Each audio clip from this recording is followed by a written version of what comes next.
What? Missed it. Hey, welcome to Story Lab. This week we're talking about commitment while we take a look at the story of a man who said something important. Like the most important thing ever.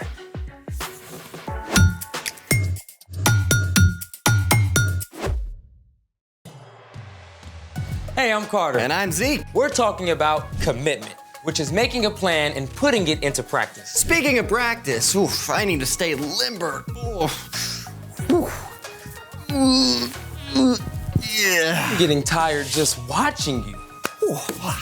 What exactly are you training for? Oh, it's an ancient sport I just discovered. You have to have super speedy reflexes, amazing hand-eye coordination, and top-notch motor skills. Ooh, that sounds intense. How do you play? You need a ball and these, pronged metal spiky things. Yikes! Dangerous! Oh, it has its risks. Stand back. Behold! Jacks? You're training to play jacks? I thought you said it was an ancient sport. It is. My parents used to play it. Anyways, it's harder than it looks. Watch. So the trick is to bounce the ball high enough to collect it, or some of these, but not too high, otherwise hey, where'd it go? Here, can you help me look for it? Did it bounce over? I think it bounced over here. All right, look that way, I'll look over here.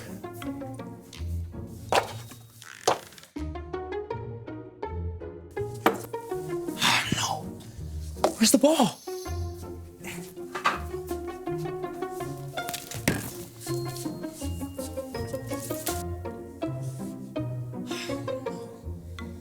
It's not over here either. I think it's gone. Sorry. Man, how am I supposed to train? Let's make a new one. Like make an actual bouncy ball. I'll coach you through it. All right, let's make it.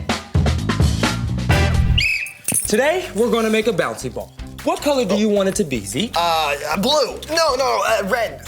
Wait, purple? Okay. Purple? How about a multicolored one? Perfect. Let's get the ingredients. Okay. Hold that, thank you. Okay, step back. Thank you. All right, it's all here. We've got water, check. Borax, check. Next is glue, check. After that, we have the cornstarch, check. And food coloring, check. Oh, and since we're using lots of colors, we'll need a container for each one. Okay, and then something to mix with. Check. All right, ready to make this? Let's roll. Get it? Because it's a ball. Yeah. You know, this looks pretty complicated. It's probably gonna take way too long. I can just find another. Get your head in the game, athlete. We can handle this curveball. Come on, let's go. You're right. You're absolutely right. Let's do this. First step, mix a teaspoon of borax with a quarter cup of water. One for each color. Go, hurry up, come on. Okay.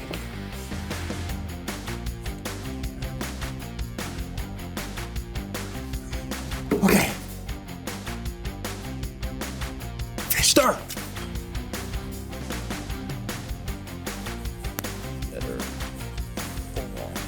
Okay, check. Now, add a teaspoon of glue to each container. Does it matter if it's clear or white? Nope, both work, but good question. Nah, I like to be on my A game. Keep going. You're doing good. As I see the improvement. Good job, Zeke. Okay. Oh, wait. I bet the cornstarch is next. Good call. Add a quarter teaspoon of cornstarch to each bowl of glue, then we add the food coloring and mix it really well. Game on. Come on. Very hesitant. There you go. Now what? Food coloring. Oh, right. Food coloring. Put the food coloring in. There we go. Come on, food coloring. Mix it. Mm-hmm. Mix it. Mm-hmm. Are you mixing? I'm mixing. Are you mixing with maximum effort? Mixing is happening right now. Maximum effort mixing? As hard as I can. Okay.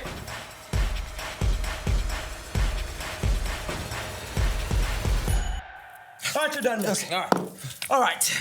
This next part will take a little time. You got it in you? Put me in, coach. Okay. Let's see what we got. All right. Pour each container one at a time into the borax and water mixture. Okay. Now. No, Run out, all come on. right, all right. Scrape. I'm scraping. Scrape. Now it's not mixed. What are we thinking now? Ooh, Scrape. very drippy. Now mush. 3, 2, done. Okay. All right. So that was the mix. That was the mush. That's check. Whew. Good job, man. But the game's not over. We're almost at the finish line, all right? Now smash all the colors together and form them into one ball, okay? Go, form, smash, form. Roll it. Make that ball. Make the ball. We need the bouncy ball. Make the ball. Roll. Yep, I'm rolling. Come on. I'm rolling. It's almost there. Come on. Don't give up. Don't give up. I'm at 3. Come on. 2, 1. Done. There you go. Z. Good job. So, nice work, Z. You know, those last 15 seconds were a touch and go for a moment. But what was going through your head? You know, it was tough, but we didn't give up. We took a chance and it paid off. It was totally worth it, and we made a bouncy ball. A bouncy ball. Wow, look at that.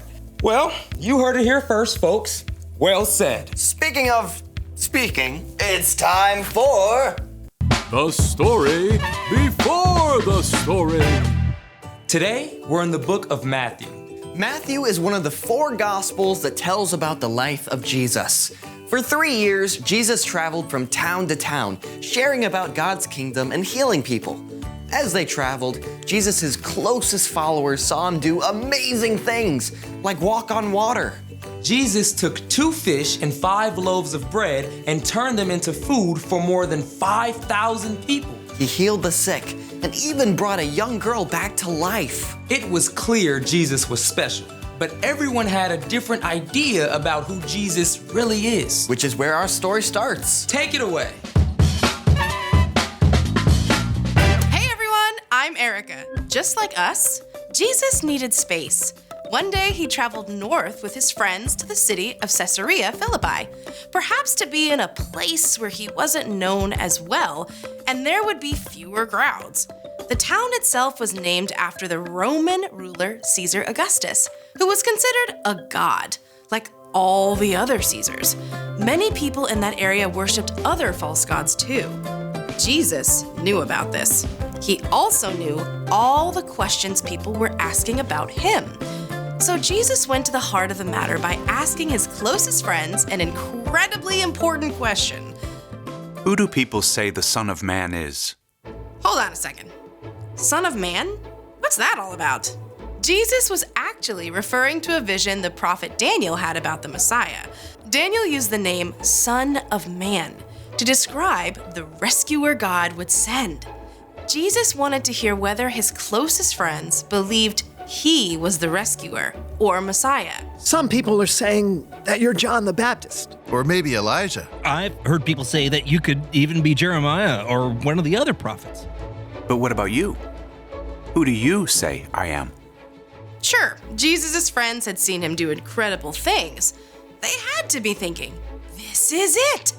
What if Jesus is God's rescuer? But it was a big leap to go from just thinking it to saying it. Simon Peter was known for taking bold steps, and he was the first to answer. You are the Messiah.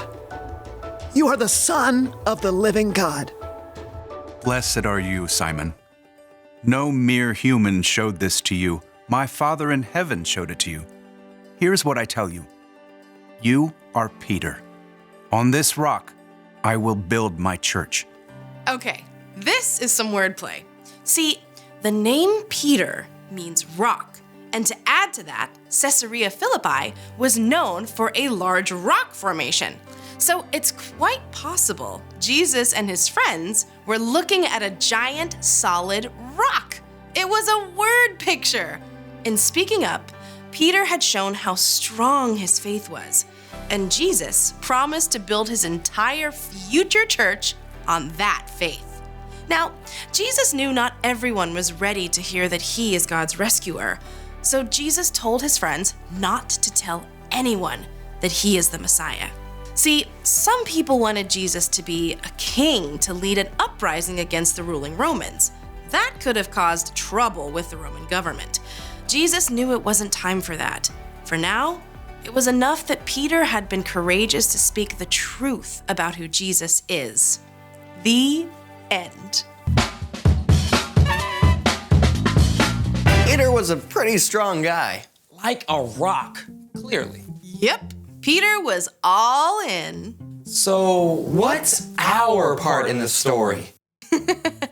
Jesus' friends had a lot of questions. They weren't sure what to think. But Jesus got the conversation started. He challenged them to speak up and talk about it. That's something we can practice too. You mean telling people who Jesus is? Absolutely. But it's more than just that. You can practice talking about God as part of everyday conversation. With your family. And your friends. That's right. Sometimes talking about what God is up to feels easy, and sometimes it seems a little harder. But choosing to talk about God reminds you to keep your eyes open for what God is doing. And get other people to see it too. You can share about the way God helped you to stay calm on a big test. Or when you see an incredible sunset, you can talk about God's amazing imagination. And if your friend gets upset, you can remind your friend that God is always with us, especially when we're lonely or sad. Show up for your friends and family, and be willing to listen too. The more you're there for them, the more they'll be open to hearing from you about God. Just takes a little practice. And commitment. You got it. This has been awesome. Thanks for having me, and see you next time. Bye. So, here's the thing. Practice talking about God. Share what you've seen. And you can talk about it while you do what you love to do. Hey, I've got my jacks. And I got our brand new bouncy ball. Perfect. Hey, let's talk about God while we play jacks. Awesome. I see God in ocean waves. I see God when new leaves grow. Or when God helps me with a tricky math test. Or when I need help to make a wise choice. Ready to admit defeat? Never. I'm committed to this. Thanks for joining us in the Story Lab. See you next time. All right, you want to keep playing? Yeah, but we need the ball. Did we lose that one too? We might have to make another one. All right, coach. All right. You go get the stuff, I'll go get my whistle.